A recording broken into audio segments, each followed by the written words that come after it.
My parents emptied my college fund for my brother's failed restaurant. Now they need saving from homelessness, and I'm expected to step up and be the good daughter. I found out the money was gone 3 weeks before my high school graduation. I'd been accepted to my dream school with a partial scholarship, and my parents had promised since I was a child that they'd saved enough to cover the rest. $62,000 in an account with my name on it. Money my grandparents had contributed to before they died. Money I'd added to every birthday and Christmas when relatives gave me checks. Money that was supposed to be my future. My mother sat me down at the kitchen table and explained that they'd had to make a difficult decision. My brother Keith, who was 28 at the time and had never held a job for more than a year, had a once-in-a-lifetime opportunity. A friend was selling a restaurant space for cheap, and Keith had always dreamed of being a chef. He just needed some capital to get started. They'd used my college fund as an investment. They expected to pay it back within 2 years once the restaurant took off. I asked why nobody had discussed this with me. My mother said they didn't want to worry me during my senior year. They knew I'd understand because I'd always been the reasonable one. The mature one. The one who never caused problems like Keith did. She actually said that like it was a compliment. Like being responsible meant I deserved to have my future stolen. I asked what I was supposed to do about college. She said I could take out loans like everyone else. That it would teach me the value of hard work. That Keith had struggled his whole life and deserved this chance, while I'd always had things easy. I had things easy because I worked for them. Because I got good grades and stayed out of trouble and never asked my parents for anything extra. Keith had things hard because he dropped out of college twice, got fired from every job he had, and expected our parents to bail him out of every mess he created. But somehow I was the one who needed to learn about hard work. My father said nothing during the conversation. Just sat there staring at the table while my mother explained why my brother's dream was more important than my education. When I looked at him for support, he mumbled something about how family had to stick together during tough times. I took out loans, deferred my enrollment for a year so I could work and save money, went to community college first to reduce costs, then transferred to a state school instead of my dream university. Graduated with $53,000 in debt that I'm still paying off 8 years later. Keith's restaurant lasted 11 months.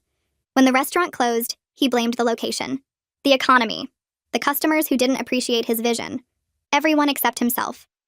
My parents lost their entire investment.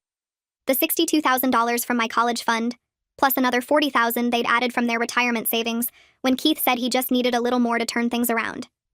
Over $100,000 gone because my brother wanted to play chef. They never apologized to me. Not once. My mother said it was unfortunate, but they couldn't have known it wouldn't work out.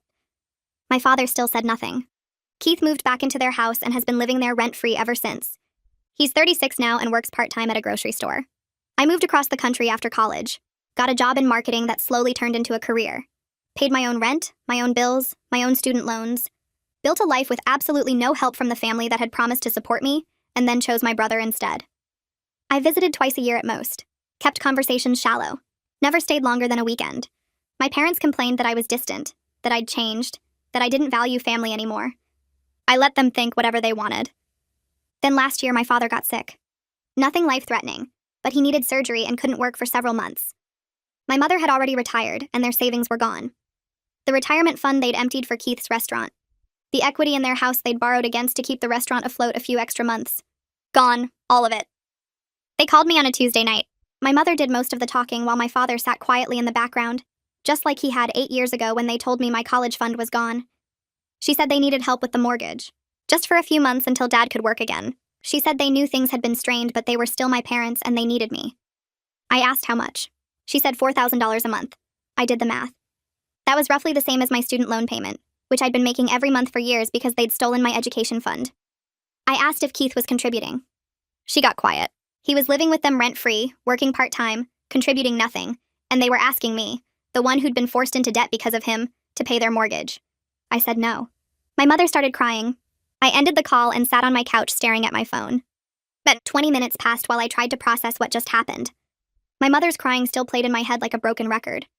$4,000 a month. The same amount I paid toward my student loans every single month. Loans that only existed because they took my college fund and gave it to Keith. The math was too perfect to be a coincidence. They wanted me to pay for their mistake twice. Once when they stole my future, and now again to save them from the consequences of that choice. My phone lit up with my mother's name. I let it ring until it went to voicemail. 3 minutes later, she called again. I watched the screen flash and did nothing. The third call came 10 minutes after that. I turned the phone face down on the coffee table and walked to the kitchen to make tea I didn't really want. When I came back, there were 3 new voicemails waiting. I played them on speaker while I sat cross-legged on the floor. The first message was my mother crying. Her voice broke between words as she begged me to reconsider, to think about what would happen to them if they lost the house. The second message had less crying and more anger. She said she couldn't believe I was abandoning them in their time of need. That family was supposed to help each other. That she never thought her own daughter would turn her back on her parents when they needed her most. The third message was pure accusation. I was selfish. I was cruel. I had changed into someone she didn't recognize. I cared more about money than my own family. She hoped I could live with myself when they ended up homeless. I deleted all 3 messages and put my phone on silent. The next morning at work, I sat through the team meeting without hearing a single word anyone said. My boss asked me a direct question about the marketing campaign I was supposed to present, and I just stared at her until someone else jumped in to answer. After the meeting, I went to my desk and opened the presentation file, but the slides blurred together. I kept thinking about my mother's voice accusing me of abandoning them, as if I was the one who had broken the family trust first. Nina found me during the coffee break staring into my cup like it might have answers. She sat down across from me at the small table in the break room and waited. Nina was good at waiting. She never pushed for information or filled silence with empty chatter. After a full minute, I started talking. I told her everything. 8 years of resentment poured out in the break room while other coworkers came and went around us. I told her about finding out my college fund was gone 3 weeks before graduation. About my mother explaining that Keith deserved this chance because he'd struggled while I'd always had things easy. About taking out loans and working 2 jobs and going to community college instead of my dream school. About Keith's restaurant failing after 11 months and my parents never apologizing. About Keith living rent-free for 8 years while I paid off debt that shouldn't exist. About the phone call last night asking for $4,000 a month while Keith contributed nothing. Nina listened to all of it without interrupting once. When I finally stopped talking, she leaned back in her chair and crossed her arms. Her face showed something between anger and disgust, but not at me. She looked at me for a long moment and then said exactly 7 words that made something click into place in my brain. So they want you to pay for their mistake twice? I felt something shift in my chest. That was exactly what they wanted. They'd already taken my college fund and destroyed my financial future once. Now they wanted me to hand over the same amount of money every month to fix the mess they'd made with that stolen money. They wanted me to pay for Keith's failed restaurant twice. Once with my education, and again with my current income. Nina told me about her husband, Greg. His family had done something similar years ago. They'd borrowed money from him over and over, always promising to pay it back, never following through. They'd guilt-tripped him with sick relatives and financial emergencies and family loyalty speeches. Greg had finally cut them off completely, because helping them was destroying his own life. His parents had figured out their problems once they realized he wasn't going to be their bank anymore. And they'd downsized their house and picked up part-time work, and somehow survived just fine without his money. Hearing that made me feel less alone. Less like the terrible daughter my mother was painting me as in those voicemails. That evening, my phone rang from a number I didn't recognize. I almost didn't answer, but something made me pick up. My father's voice came through weak and rough from the surgery. He didn't waste time on small talk. He said family helps family. He said they raised me better than this. He said they needed me, and I was turning my back on them when they had nowhere else to go. I asked him directly why Keith wasn't helping. Keith lived there rent-free. Keith had lived there rent-free for 8 years. Why wasn't Keith paying anything toward the mortgage he benefited from every single day? My father went quiet. I could hear him breathing on the other end of the line. The silence stretched for so long I thought he might have hung up. Then he mumbled something about Keith going through a tough time. Keith couldn't afford to contribute right now. Keith was struggling. Something snapped inside me. I asked when exactly Keith's tough time would end. He'd been going through a tough time for my entire life. He'd been struggling and sensitive and unable to handle responsibility for over a decade, while I'd been handling everything on my own. When would it be enough?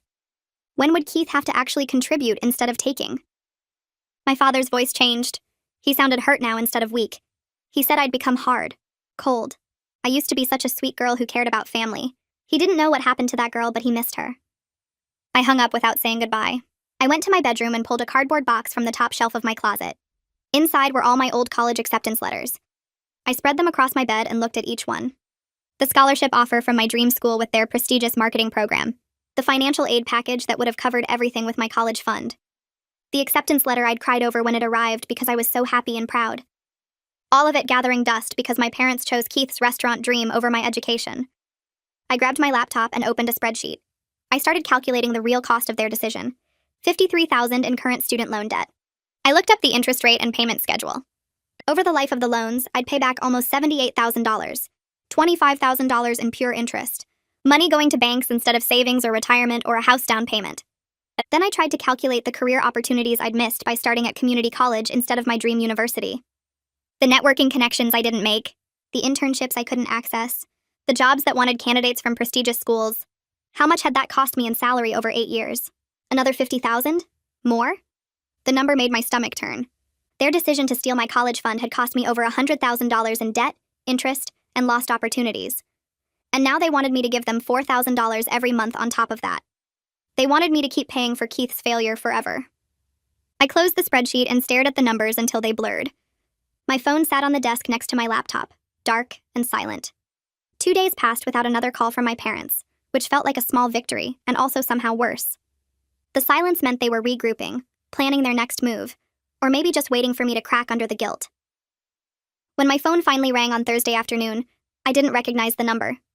I almost let it go to voicemail, but something made me answer. The voice on the other end was familiar in a distant way, like a song I hadn't heard in years. My aunt, my father's sister who lived 3 states away and sent birthday cards with $20 bills inside until I turned 18. We'd exchanged maybe 10 words total in the past year, all of them surface-level pleasantries at family gatherings I barely attended. She started with small talk about the weather and her garden, and how her cat had learned a new trick. I waited for the real reason she was calling, and it came exactly when I expected it to. Her voice shifted from casual to serious, like she was about to deliver bad news. She said she'd heard about my parents' situation. She said family loyalty mattered more than anything else in this world. She said my grandparents, her own parents, would be so disappointed in me right now if they could see how I was treating my mother and father in their time of need. I asked if she knew the whole story. She paused for just a second, then brushed it off as ancient history that I needed to get over. People make mistakes, she said. Parents do their best. Holding on to anger from years ago was unhealthy and petty. I told her I was still paying for that ancient history every single month, that my student loan payment was proof that the past wasn't actually past at all. She sighed like I was being difficult on purpose. She said I was holding grudges and being small-minded about money when my parents might lose everything. The guilt trip rolled out exactly like I knew it would. She asked if I'd be able to live with myself if my parents ended up homeless. She painted a picture of them living in their car or in some terrible shelter, all because their daughter refused to help when she had the means. The manipulation was so obvious it almost made me laugh, except I could feel it working anyway. That sick twist in my stomach that came from years of being told that being a good daughter meant sacrificing myself. I thanked her for calling and hung up before she could say anything else. I needed to talk to someone who actually understood, someone who'd been there when everything fell apart the first time. I called Selena, my friend from college who'd lived in the dorm room next to mine freshman year. She'd seen me come back from my shifts at the campus bookstore at 11 at night, exhausted and behind on reading for my morning classes. She'd heard me crying through the thin walls when the stress got too heavy, and I couldn't hold it together anymore. She answered on the second ring, and I barely got through explaining the situation before she started cursing. Selena reminded me of the nights I'd cried myself to sleep over the stress of working 2 jobs while taking a full course load. She remembered the time I'd skipped meals for 3 days because I'd had to choose between buying groceries and buying a textbook I needed for an exam. She said my parents had 8 years to apologize or even just acknowledge what they'd done to me, and they'd chosen not to. Their current crisis didn't erase their past betrayal. Helping them now wouldn't suddenly make them appreciate what they'd taken from me. It would just teach them that crying and guilt trips worked, that they could keep using me whenever they needed money. We talked for over an hour. By the time I hung up, I felt steadier. Less like I was drowning in guilt, and more like I had solid ground under my feet. But that feeling didn't last long. The Facebook messages started coming in over the weekend. Extended family members I barely knew, people I'd met maybe twice at weddings or funerals, all sending variations of the same message. They'd heard about my poor parents and their financial troubles. They hoped I was doing the right thing and helping them. They knew I was successful and living far away. Surely I could spare something for family. Someone had clearly been spreading their version of events through the family network, painting me as the selfish daughter who'd abandoned her struggling parents. I deleted the first few messages without responding. Then I stopped checking Facebook altogether. But Monday morning brought something I couldn't ignore. A message from my cousin, one of the few family members I actually liked and stayed in touch with. She said she needed to tell me something and I wasn't going to like it. Keith had just bought a new gaming console. She'd seen him posting about it on Instagram, showing off the expensive setup he'd bought. He'd also been posting photos of his takeout meals from nice restaurants and tickets to concerts. He was spending his grocery store money on himself instead of contributing anything to the household, living like someone without a care in the world while our parents faced losing their house. I looked up Keith's social media for the first time in months. Every post from the past few weeks showed exactly what my cousin had described. Photos of new video games still in their packaging, pictures of fancy burgers and craft beer from trendy restaurants, screenshots of concert tickets for shows that cost $50 minimum. He'd posted a photo of his new gaming setup 3 days ago with a caption about treating himself. 3 days ago.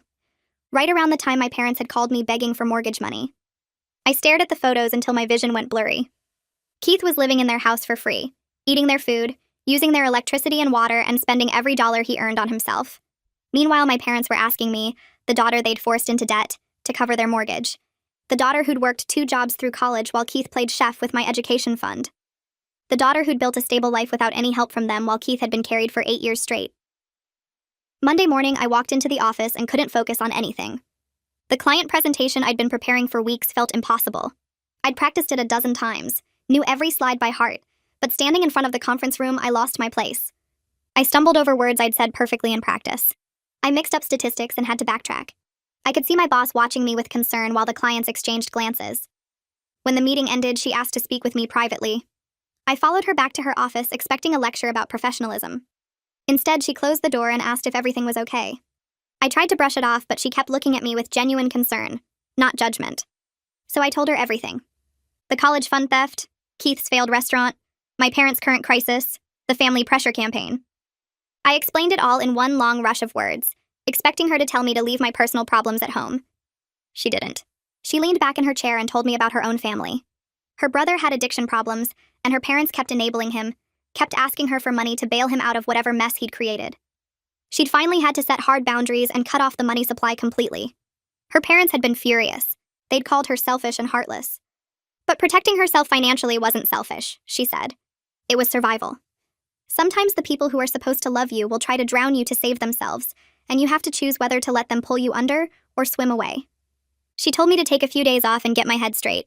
I sat in her office nodding while she talked about employee wellness and mental health resources, but all I could think about was how I'd let my family drama bleed into the one thing that was completely mine. My career.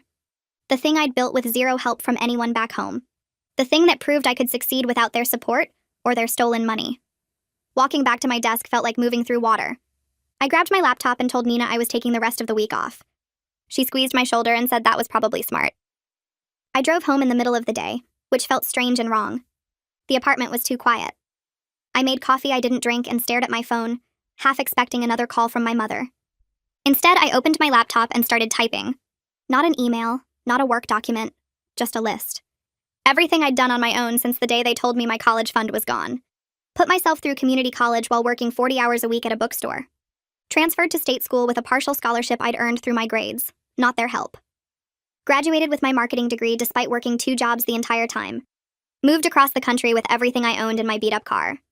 Found this apartment, furnished it piece by piece from thrift stores and clearance sales. Built my career from an entry-level position to senior marketing specialist. Paid my rent every month for 8 years without missing a single payment. Made my student loan payments every month, $53,000 that should never have existed. The list kept growing. Every accomplishment felt bigger when I saw it written out like this, proof that I hadn't just survived without them. I'd actually done well. Meanwhile, Keith had been living in their house rent-free for those same 8 years, working part-time, contributing nothing, spending his grocery store money on video games and concerts while I paid down debt that existed because of him. My phone rang and my mother's name lit up the screen. I almost let it go to voicemail like I had been doing. But something about seeing my list of accomplishments made me feel stronger. I answered. She started crying immediately, big gasping sobs that sounded theatrical even over the phone. They were going to lose the house by the end of the month. They'd already missed 1 mortgage payment and the bank was sending threatening letters. My father's recovery was taking longer than expected, and they had no income and no savings and nowhere to turn. I waited until she finished and then asked the question I should have asked during the first call. Why could Keith afford new gaming consoles and concert tickets if things were so desperate? The crying stopped. She got quiet for a few seconds and then her voice changed, got defensive and sharp. I didn't understand how hard things were for him. He was sensitive. He struggled with depression. He needed those small pleasures to cope with how difficult his life had been. I felt something snap inside my chest. I told her I had depression too. When I was working 2 jobs and taking a full course load because they stole my college fund to fund his restaurant fantasy. When I was eating ramen for dinner 5 nights a week because I couldn't afford groceries and textbooks. When I was so exhausted I fell asleep in the library between shifts. But I didn't have the luxury of someone else carrying me through it. I had to function anyway because nobody was going to rescue me.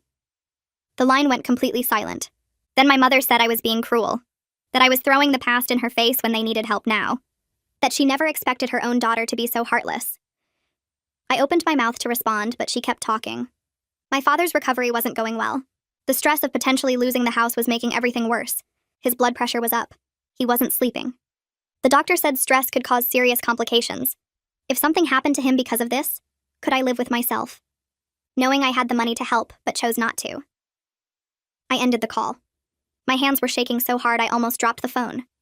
The anger and guilt mixed together in my stomach until I felt sick. I recognized what she was doing. The same manipulation they'd always used. The same pattern of making me responsible for their choices and their consequences. But recognizing it didn't make it stop working. I still felt the guilt eating at me, even though I knew it was manufactured. Nina texted me that evening asking if I wanted to come over for dinner. She said Greg was making his famous pasta and they had plenty. I almost said no because I didn't want to be around people. But then I realized that was exactly what my family wanted, for me to isolate and stew in guilt until I gave in. I said yes. Their house was warm and smelled like garlic and tomatoes when I arrived. Greg handed me a glass of wine and told me to sit down and relax. We ate dinner at their kitchen table and I tried to focus on the food and the conversation, instead of the phone call still replaying in my head. After dinner, Nina cleared the plates and Greg leaned back in his chair and looked at me with this knowing expression. He told me his family had done the same thing to him. His parents and his two brothers had treated him like an ATM for years. Every time there was a crisis, every time someone needed money, they called him because he had a good job and no kids and clearly didn't need all that money he was making. He'd helped at first, paid for his mother's car repair, covered his brother's rent when he got laid off, sent money for his father's medical bills, but it never stopped. Every time he helped, there was another crisis right behind it, another emergency, another desperate situation. His mother's health got worse and worse, always conveniently when they needed money. His brothers always had some tragedy that required immediate financial rescue. Greg said he finally realized they were using health scares and threats of homelessness to control him, to make him feel responsible for problems he didn't create. So he stopped, cut off the money completely. His family lost their minds, called him selfish and heartless and a terrible son, said if anything happened to his mother, it would be his fault. Nina reached over and took Greg's hand. She said his family eventually figured it out. Once they realized he wasn't going to be their backup plan anymore, they found other solutions. His parents downsized to a smaller house they could actually afford. His brothers got better jobs and learned to budget. They survived without him, which proved they could have done it all along. I drove home from Nina and Greg's house with their words sitting heavy in my head. The streetlights blurred past my car windows while I kept thinking about what Greg had said about his family eventually figuring things out. Would my parents really end up homeless if I didn't help? Or was that just another way to manipulate me into giving them money? They'd been making bad choices for years, always finding someone or something to bail them out. Maybe I was just the latest backup plan, and if I said no, they'd actually have to solve their own problems for once. The thought felt both freeing and terrifying at the same time. I spent most of the next day sitting at my kitchen table with my laptop open, researching options I'm sure my parents hadn't even considered. Smaller houses in their area were listed for half what they'd paid for their current place 30 years ago. I found apartments that would cost them a quarter of their mortgage payment. Keith could get a full-time job at literally any store or restaurant and make enough to cover rent if they charged him what he should have been paying all along. My father could apply for disability benefits since his surgery had complications. My mother was only 63 and healthy, plenty young enough to go back to work part-time if she wanted to.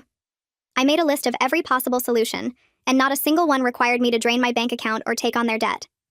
They had options. They just didn't want to use them, because those options required actual change and effort. Then I opened my own financial spreadsheet and looked at the numbers with completely clear eyes for the first time since my mother's call. If I gave them $4,000 every month, I'd have to stop making the extra payments on my student loans that were helping me pay them off faster. My emergency fund that I'd spent 3 years building would be gone in 6 months. The financial security I'd worked so hard to create, the stability I'd built entirely on my own with no help from anyone, would disappear. I'd be right back where I was 8 years ago, struggling and stressed and barely keeping my head above water. Except this time, it would be my choice, and that somehow made it worse. Wednesday afternoon, I was working from home when someone knocked on my apartment door. I wasn't expecting anyone and almost didn't answer, but the knocking continued, more insistent. I looked through the peephole and my stomach dropped. My parents were standing in the hallway. My mother looked terrible, her face pale and drawn with dark circles under her eyes like she hadn't slept in days. My father was leaning heavily on a cane, his shoulders hunched. They must have driven 10 hours to get here, and my father definitely shouldn't have been traveling this soon after his surgery. That's when I knew exactly how desperate they were. I opened the door, and they walked into my apartment without waiting for an invitation. My father lowered himself carefully onto my couch, wincing with every movement. My mother sat next to him, her purse clutched in her lap like a shield. We all just stared at each other for a long moment, and I realized this was the conversation we should have had 8 years ago. The one we'd been avoiding through distance and shallow holiday visits and pretending everything was fine when nothing was fine. I sat down in the chair across from them and started talking before my mother could launch into whatever guilt trip she'd prepared during the drive. I told them exactly what their choice had cost me. The $62,000 was just the beginning. I explained about the loans, the interest that kept adding up, the years of working 2 jobs while taking classes, the exhaustion and stress and constant worry about money. I talked about the career opportunities I'd missed because I'd started at community college instead of my dream school, the connections I didn't make, the internships I couldn't take because I had to work instead. My mother opened her mouth to interrupt with some justification, but I kept going. 8 years of silence was ending right now, and she was going to hear all of it. My father finally spoke up, his voice quiet and strained. He said they'd really believed the restaurant would work. They thought they were investing in Keith's future, that the restaurant would succeed, and they'd be able to pay me back with interest, maybe even more than they'd taken. He actually sounded like he was trying to understand why I was so upset, like this was the first time he'd really thought about it from my perspective. But his words just made me angrier, because they'd never once considered investing in my future the same way. I asked him directly why Keith's future was worth investing over $100,000 in, but my education wasn't worth the $62,000 they'd promised me since I was a child. Why did Keith's dream of being a chef deserve their money and their retirement savings and the equity in their house, but my dream of going to my top choice school didn't deserve the money that was literally already mine? My mother jumped in and said it wasn't the same thing at all. Keith had needed help, she said. He'd struggled his whole life, and this was his one chance. But I'd always been capable of handling things on my own, always been smart and responsible and able to figure things out. That's when everything clicked into place so clearly it almost hurt. They'd always seen my competence as a reason to give me less support instead of more. Being responsible and getting good grades and staying out of trouble didn't earn me their investment. It made me seem like I didn't need it. Meanwhile, Keith's constant failures and irresponsibility made him look like he deserved to be rescued over and over again. They'd punished me for being capable by taking away my support, and they'd rewarded him for being incapable by giving him everything. The pattern had been there my whole life, and I'd never seen it clearly until right now. My mother's phone rang in her purse, and she actually answered it right there in my living room. I heard Keith's voice through the speaker asking when they were coming home. He needed a ride to his friend's house and wanted to know if they'd be back soon. My mother promised they'd be home tomorrow and asked if he needed anything else. I watched this happen in real time. My parents sitting in my apartment begging me for money while my 36-year-old brother called asking for a ride like a teenager. The whole dynamic was so clear and so absurd it was almost funny. Almost. I turned back to them after my mother ended the call. Said, "Has Keith even been told you're about to lose the house?" My mother's face went tight. She looked at my father, then back at me. We didn't want to burden him with this right now. I felt something snap inside me. You didn't want to burden him. The 36-year-old man living rent-free in your house doesn't need to know his parents are facing foreclosure. But I'm supposed to pay $4,000 a month to fix it? My father shifted in his seat, still recovering from surgery and looking worse than when they'd arrived. Keith is going through a difficult time emotionally. The stress wouldn't be good for him. I almost laughed. And what about my stress? What about the stress I went through working 2 jobs in college because you stole my education fund for his restaurant dream? Did that matter? My mother's eyes filled with tears again, but I kept going. I'm not giving you money, but I'll help you in other ways. I'll sit down with you and create a real budget. I'll help you research smaller houses if you need to downsize. I'll even be there when you tell Keith he needs to start contributing like an adult. But I'm not writing you a check. Her face changed. The tears dried up fast and her mouth pressed into a thin line. She'd wanted money, not actual help. Not solutions that required her to change anything or hold Keith accountable. She wanted me to make the problem disappear, so everything could stay exactly the same. My father leaned forward, his voice quiet but strained. What are we supposed to do if we can't make next month's payment? We've already missed one. The bank is sending letters. I looked at him, really looked at him, and said the exact words they'd said to me 8 years ago. Figure it out like everyone else does. The silence in my apartment was so thick I could feel it pressing against my skin. My mother stood up first, grabbing her purse with shaking hands. My father got up slower, wincing from the surgery pain. They walked to my door without another word. My mother was crying again by the time she reached the hallway, and my father followed her out in complete silence, just like always. I closed the door behind them and stood there for a long time. The guilt hit me in waves, but underneath it was something else. Something lighter. I'd finally said things that needed to be said for almost a decade. I'd stopped protecting them from the consequences of their own choices. That weekend, I made an appointment with a therapist. I found someone named Jasper who specialized in family issues and had an opening the following Tuesday. I couldn't keep carrying 8 years of anger while also being expected to rescue my parents from the mess they'd created. The weight of it was affecting my work, my sleep, everything. I needed professional help to sort through the tangle of guilt and rage and obligation that had been building since that conversation at the kitchen table before my high school graduation. My first session with Jasper happened in a small office with plants on every surface and soft lighting that was probably supposed to be calming. I told him everything: the college fund, the restaurant, the debt, the phone call, my parents showing up at my apartment. He listened without interrupting, taking notes on a yellow legal pad. When I finished, he looked up at me. Your parents' financial crisis is the result of multiple bad decisions over many years, not one daughter's refusal to help. The words hit me harder than I expected. He kept going. They chose to empty retirement savings. They chose to borrow against the house. They chose to enable your brother's dependence for nearly a decade. These are patterns, not accidents. I nodded, feeling something loosen in my chest. Jasper leaned back in his chair. What are you afraid will happen if you don't help them? I thought about it. Really thought about it. I'm afraid they'll never forgive me. That I'll be the family villain forever. The selfish daughter who abandoned her parents when they needed her most. Jasper wrote something down. You've been the family scapegoat for years anyway. Blamed for being distant while your brother is excused for being dependent. What's the actual difference? I didn't have an answer for that. That night, I started digging into my parents' financial situation using public records and information from my cousin who still lived in my hometown. What I found made my stomach turn. They'd refinanced the house 3 times over the past 15 years. Each time they'd pulled out equity. The mortgage was actually higher now than when they'd bought the place 30 years ago. Every refinance had reset the clock, extended the payments, pulled out cash that disappeared into Keith's failed ventures and their own poor planning. The full picture became clear in a way it hadn't before. This wasn't just about my college fund or the restaurant. My parents had been financially reckless for years, making choices based on emotion instead of reality. They'd bailed out Keith over and over, borrowed against their future over and over, and now they'd finally run out of assets to sell and children to squeeze. They'd burned through everything and wanted me to be the next fuel source. My cousin sent me a message 2 days later that made everything even clearer. Keith had been talking at family gatherings, telling people I was rich and selfish, that I made 6 figures and refused to help our struggling parents. The number was wrong and inflated. The context was completely missing. But it explained why aunts and uncles I barely knew were suddenly messaging me about family loyalty. Keith was running a smear campaign while living rent-free and buying new gaming equipment. I opened my laptop that night and started writing the email to my parents. Each sentence took careful thought because I wanted to be clear about boundaries without sounding cruel. I explained that I couldn't give them money directly, but I would pay for them to meet with a financial advisor who could review their situation and create a plan. I offered to help them research smaller houses if downsizing made sense, and I said I'd be willing to sit down with everyone, including Keith, to discuss how each family member could contribute to solving this problem. I read it 3 times before sending, making sure every word was exactly what I meant to say. The response came 2 days later from my mother. Her email was 8 paragraphs long, and none of them addressed anything I'd actually offered.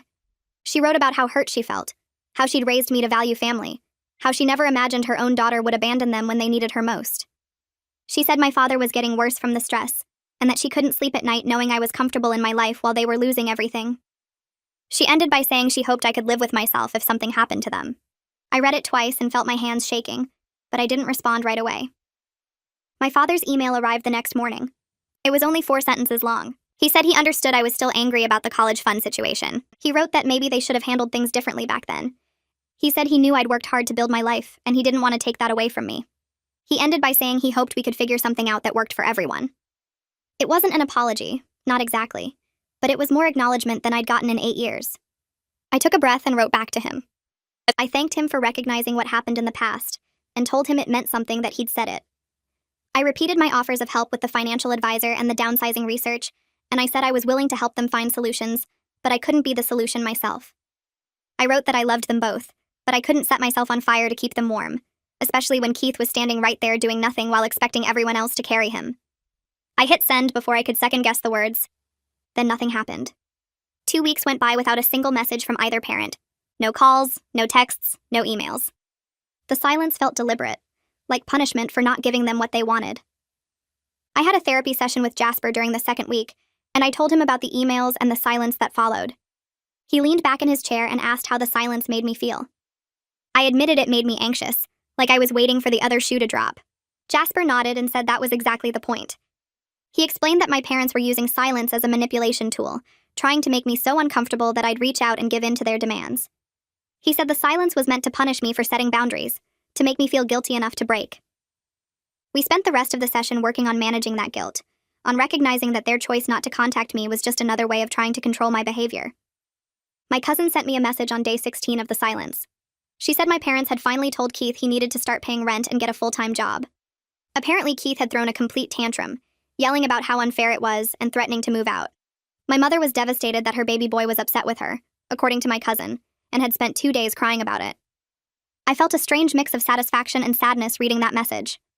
Satisfaction that they were finally making Keith take some responsibility.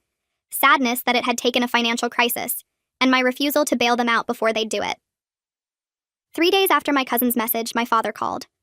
I almost didn't answer, but something made me pick up. His voice sounded tired and defeated, but also slightly relieved. He told me they'd decided to sell the house and move to a smaller place. He said they'd been in denial about their situation for too long, and that my refusal to help had forced them to face reality. He didn't ask me for money this time, just told me what they'd decided. I offered again to help with the logistics, and this time he accepted.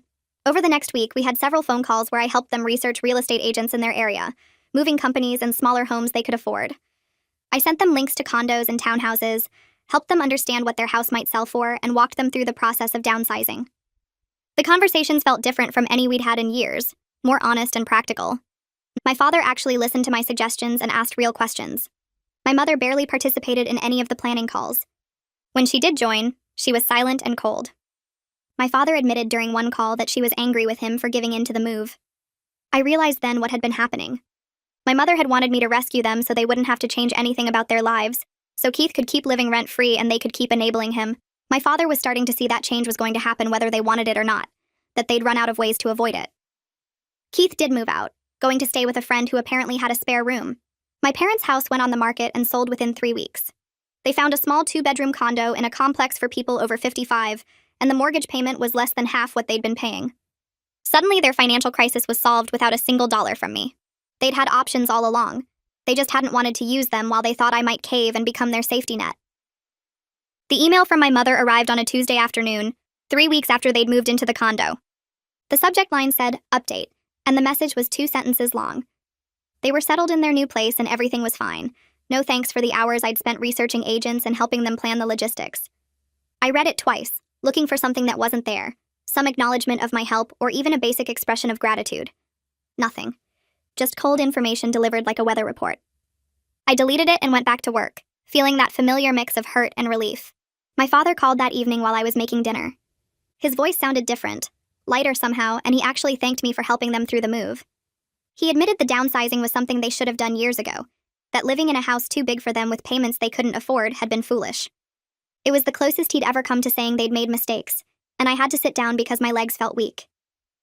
We talked for 20 minutes about nothing important, just normal conversation without tension or manipulation, and when we hung up, I cried for reasons I couldn't fully explain. Jasper's office had become familiar over the past few months, the worn leather chair and the plant in the corner constants in a life that felt constantly shifting. I told him about my mother's cold email and my father's unexpected phone call, about feeling vindicated that they'd found solutions without my money, but also sad that it had taken a crisis to force any change. He leaned forward and said something that stuck with me. Both things could be true at the same time. I could be right about my boundaries and still feel sad about the family dysfunction that made those boundaries necessary. Making the right choice didn't mean it wouldn't hurt. I sat with that for a while, letting myself feel both the satisfaction and the grief, without trying to cancel one out with the other. The relief of being right and the pain of family wounds that might never fully heal existed together in my chest, and for the first time, I didn't try to push either feeling away. And 3 months after that initial phone call from my mother, I stood in my bathroom getting ready for work, and realized I felt different. Not happy exactly, but stable in a way I hadn't been in years. My emergency fund was intact, my student loan balance was going down instead of up, and my work performance reviews were strong again. I'd survived my family's disappointment without falling apart or giving in. The guilt still showed up sometimes, usually late at night when I couldn't sleep, but it didn't control me anymore. I'd learned I could feel guilty and still know I'd made the right choice, that their opinion of me didn't have to become my opinion of myself.